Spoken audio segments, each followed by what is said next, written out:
풍요롭고 행복한 100세 시대를 위한 시간입니다. 100세 톡톡.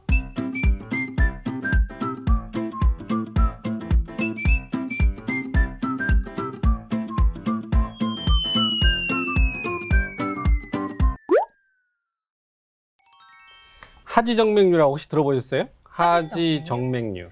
뭐 제가 봤을 때는 여성분들이라면 다 들어보신 것 같은데 사실 정확하게 이게 어떤 증상을 갖고 있고 어떤 질환인지 몰라도 하지면 하체 쪽, 다리 쪽에 네. 정맥류니까 뭐 혈관에 문제가 있는 거 아닐까요? 네, 이게 이제 특히 나이가 들면 여러 가지 뭐 질환이 생기지만은 특히 이게 굉장히 생활의 질을 떨어뜨린다고 해요. 그리고 보기에도 이게 이 종아리 밑으로 지나가는 혈관이 튀어나오는 거고 네. 그래서 시각에도 안 좋고 또 이거 빨리 손보지 않으면 굉장히 뭐 위험해진다고 하더라고요. 저도 다리를 아파봐서 아는데 그래요? 이게 다리가 아프면 일상생활이 안 돼요. 그냥 계속 다리가 신경 쓰이니까 어디 앉고 싶고 그냥 빨리 집에 가고 싶고 그냥 치아 버리고 막 집에 가고 싶고 막 그러거든요. 그래서 오늘은 이 하지정맥류가 특히나 여성분들에게 그리고 노인분들에게도 맞아요. 많이 애를 먹이는 질환이라고 하는데 어떤 건지 좀 자세히 알아봐야겠습니다. 강동 경희대병원 혈관외과 조성신 교수님 모셔볼게요. 안녕하세요. 반갑습니다. 안녕하세요. 반갑습니다. 저희가 이제 많이 들어서 아는 질환이기도 한데 정확히는 잘 모르거든요. 이게 정확히 어떻게 심각한 맞아. 질환인지 어떤 질병인지 좀 소개해 주실까요?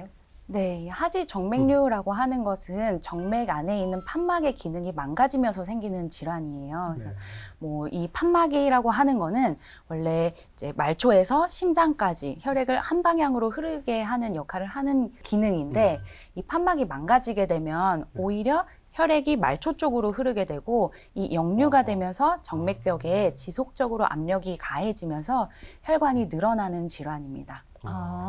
이게 이렇게 올라와야 되는데 자꾸 내려가요. 반대로 보니까 네. 이 피가 흐르는 거네. 네네. 노인성 이제 그 하지정맥류라고 많이 네. 이야기하는데 특히 여성분들한테 많이 발생한다고 하는데 네. 그 이유가 하지정맥류 자체가 여러 가지 위험 요인이 복합적으로 작용해서 발생하는 질환인데요. 그 중에서도 가족력이나 또 출산력이 가장 주요 원인으로 꼽히고 있습니다. 출산력이 조금 많으신 여성분들 같은 경우에는 임신이나 출산 때 복압이 높아지고 혈류량이 늘어나게 되면서 다리 정맥 쪽으로 압력이 많이 가해지게 되고 혈액순환에 영향을 미치게 되기 때문에 중년 여성에서 하지정맥류가 더 많이 발병하게 되는 요인이 되기도 합니다. 또 여자분들이 즐겨 신으시는 하이힐, 그것도 이제 하지정맥류의 위험 요인이 되는데요. 하이힐을 신게 되면 혈액순환이 조금 방해를 받으면서 특정한 혈관에 혈액이 더 많이 쏠리게 되고 그러면서 혈관이 늘어나게 되기 때문에 여성분들에서 조금 더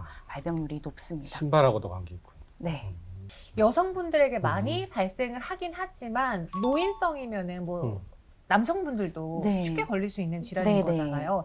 유발할 수 있는 그런 원인이 있다면은 많이 걷는 거? 뭐 어떤 다리를 많이 쓰는 거 뭐가 있을까요? 네, 말씀하신 것처럼 많이 걷고 오래 서 있고 오래 앉아 있는 거, 또 이제 복압이 높아지는 복부 비만 이런 게 위험 요인이 될 수 있습니다. 특히 노인의 경우에는 활동량이 줄어들면서 종아리 근력이 약해지기 때문에 혈액순환에 장애를 많이 받아서 발병 위험이 더 높고 정맥벽의 탄력을 유지해주는 엘라스틴이라는 물질이 많이 감소해 있습니다. 따라서 하지정맥류의 더 고위험군이라고 할 수 있겠습니다.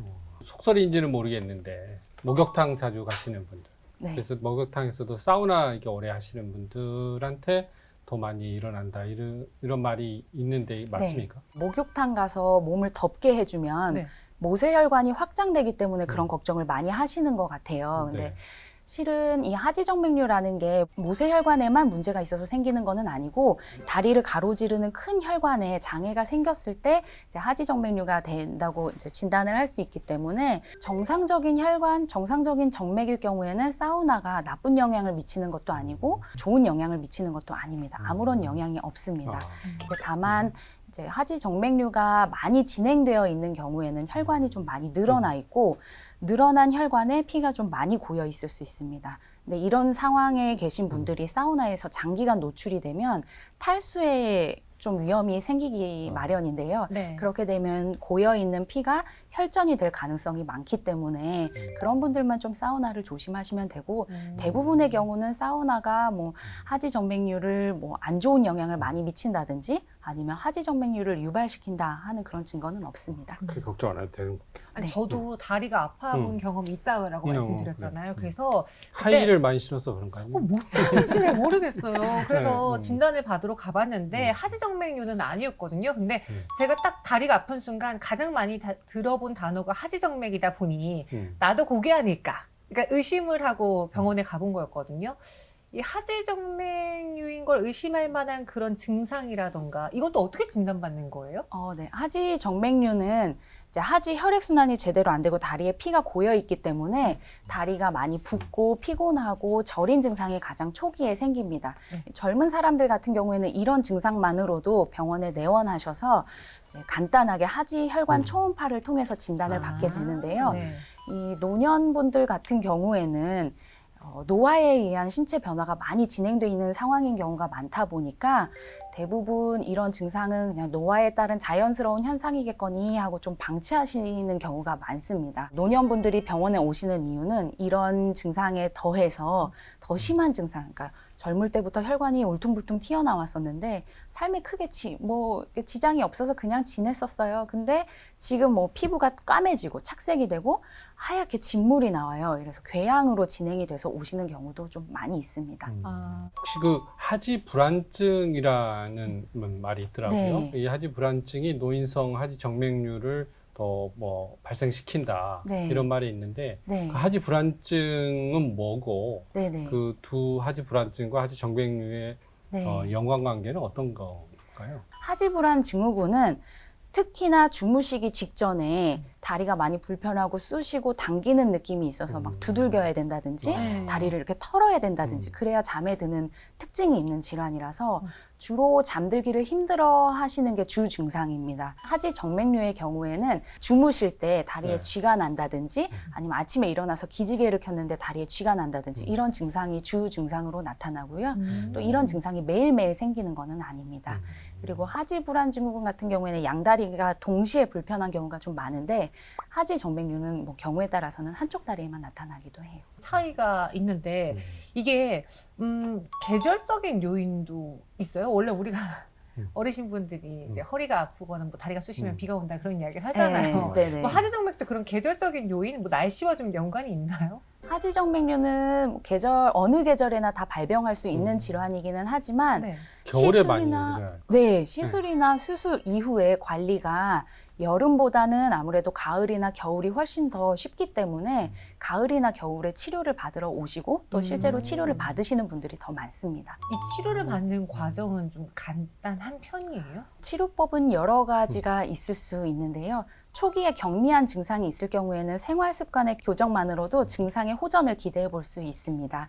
뭐 장시간 서 있거나 같은 자세로 오래 앉아 계셔야 될 때는 자주 스트레칭을 해주시고 자세히 변화를 주시는 것도 도움이 될 수 있고요.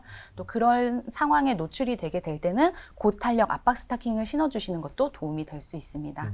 아까 말씀드렸던 것처럼 하이힐 같은 경우를 장시간 하이힐을 신어야 되는 상황이 있다 하시면 중간중간 신발을 벗고 발가락을 움직여서 종아리 근육을 자극시켜 주는 것도 도움이 될 수 있겠습니다. 의료적인 이게 치료법이 네. 있나요? 특히 노년층 같은 경우에는 이런 증상의 호전을 기대할 정도로 경미한 초기에 오시는 분들은 거의 드물기 때문에 네. 대부분이 수술적인 치료가 아. 필요한 경우가 대부분입니다. 수술적 치료로는 고전적 치료로 피부에 절개를 가하고 문제가 있는 혈관을 끄집어내는 발거술이라는 방법이 있는데요. 이 수술을 시행하기 위해서는 반드시 전신 마취를 해야 되기 때문에 그게 또 노년층 분들의 몸에 그러네요. 많이 부담이 될 수 있습니다. 그쵸. 그래서 노년층 하지정맥류의 경우에는 조그맣게 국소 마취를 하고 0.5mm 이내에 피부 절개를 가해서 가느다란 카테터라는 관을 넣고 본드를 이용한다든지 기계적 화학적 방법을 이용해서 혈관을 폐쇄시켜버리는 방법을 많이 쓰고 있는데요. 이런 방법일 경우에는 탄력도가 많이 떨어져서 많이 늘어나 있는 혈관의 경우에는 효과가 많이 떨어지기 때문에 고주파나 레이저를 이용해서 열로 치료를 하기도 합니다. 시술 이후에 따르는 통증이나 합병증이 굉장히 적기 때문에 노년층 하지정맥류에서는 굉장히 적합한 치료 방법입니다. 이 하지정맥을 그냥 개인적으로 개별적으로 좀 고치려고 많은 분들이 압박복이라던가 네. 압박붕대 많이 찾아나요. 근데 이게 꼭 병원에서 주는 거 아니고 그냥 제가 사설적으로 개별적으로 구매하는 그런 압박복이 다 효과가 있는 거예요? 다 효과가 있지는 않고요. 네. 그 일정한 테스트를 통과한 스타킹만 조금 효과가 있습니다. 그래서 발목에서부터 위쪽으로 점차 압력이 조금 약해지는 그런 스타킹의 특징이 있는 게 좋고요. 네. 압력으로는 20에서 30 사이가 예방적으로는 가장 좋은 스타킹으로 되어 있습니다. 아, 이게 그렇구나. SNS에 그렇게 많이 광고가 떠요. 맞아요. 예, 저만 본 게 아니라 네. 맨날 연예인분들이 나와가지고 신어보니까 네. 다리가 다음날 너무 편하다더라. 그런 광고가 많아서 여성분들이 되게 그렇구나. 쉽게 그냥 구매를 하시거든요. 네. 근데 이게 진짜 찐 효과가 있는지가 너무 궁금했었고요. 그- 그 외에 또 관리를 할 때 주의해야 될 거는 어떤 게 있을까요? 항상 중간중간 스트레칭을 많이 해주시는 게 좋고요. 또 다리가 많이 피곤한 날에는 저녁에 좀 다리를 올려서 다리를 이렇게 털어준다든지 그런 것도 조금 많이 도움이 될 수 있습니다. 노년의 경우에는 활동량이 줄어들면서 노인성 비만, 복부 비만이 생기면서 하지정맥류가 동반되는 경우가 많거든요. 조심해야 되겠네. 이러한 이 유발 요인들을 피하는 것이 예방 방법이 될 수 있겠습니다. 그래서 노년층 같은 경우에는 종아리 근력의 강화를 위해서라도 좀 많이 활동량을 늘려서 복부 비만이나 이런 걸 예방하고 적정 체중을 유지하시는 것이 가장 큰 도움이 되겠고, 또 종아리 근력이 약해지면 혈액순환이 떨어지기 때문에 자주 꾸준히 걷는 운동, 수영 이런 운동을 해서 하지 혈액순환을 조금 원활하게 해주는 것도 도움이 될 수 있습니다. 식생활에서는 소금 섭취를 줄이고 식이섬유가 많은 곡물, 또 신선한 채소를 많이 섭취해서 변비를 줄이게 되면 복압이 올라가면서 정맥벽에 가해지는 압력을 예방할 수 있기 때문에 그런 식습관으로 조금 교정을 하시는 것도 도움이 될 수 있습니다. 또 이제 가족력이나 뭐 잦은 출산력이 있으신 분들은 고위험군이기 때문에 아까 말씀하셨던 고탄력 압박 스타킹을 신어주는 것도 예방에 도움이 될 수 있겠습니다. 네. 보니까 생활 습관을 잘 하는 게 어떤 질환이든 예방이 되는 것 같아요. 네, 예방이 안 된다면은 추후에도 또 뭐 수술이라던가 시술을 통해서 치료가 가능한 거니까 그렇죠. 예, 그런 하지 정맥이라던가 좀 다리가 불편하신 분들은 가까운 병원에 또 내원해 보시는 것도 좋은 방법일 것 같습니다. 네. 네, 오늘 교수님과 함께 했고요. 여기서 인사드릴게요. 네. 고맙습니다. 네, 네, 고맙습니다. 감사합니다. 네, 어떠셨습니까? 네. 좀 이제 관리를 해야겠다라는 생각이 많이 드셨습니까? 이게 배 복부 비만 네. 이게 하지정맥류와 관계에 있다는 걸 오늘 처음 알았어요. 그렇죠. 계속 배가 만져지는데 앞으로 이 복부 비만 안 나도록 조심하고. 조심하고. 네, 그리고 뭐 걷기 운동도 하체에 좀 도움이 되는 혈액순환에 도움이 되는 운동도 간간히 하시면 참 도움이 될 것 같네요. 역시 피가 잘 통해야 네. 건강하다 생각을 합니다. 알겠습니다. 또 여러분들의 하체를 책임지기 위해서 저희가 오늘 이렇게 교수님과 이야기를 나눠봤고요. 준비한 선 여기까지입니다. 다음 시간에 더욱더 풍성한 정보로 찾아올게요. 고맙습니다. 백세 톡톡.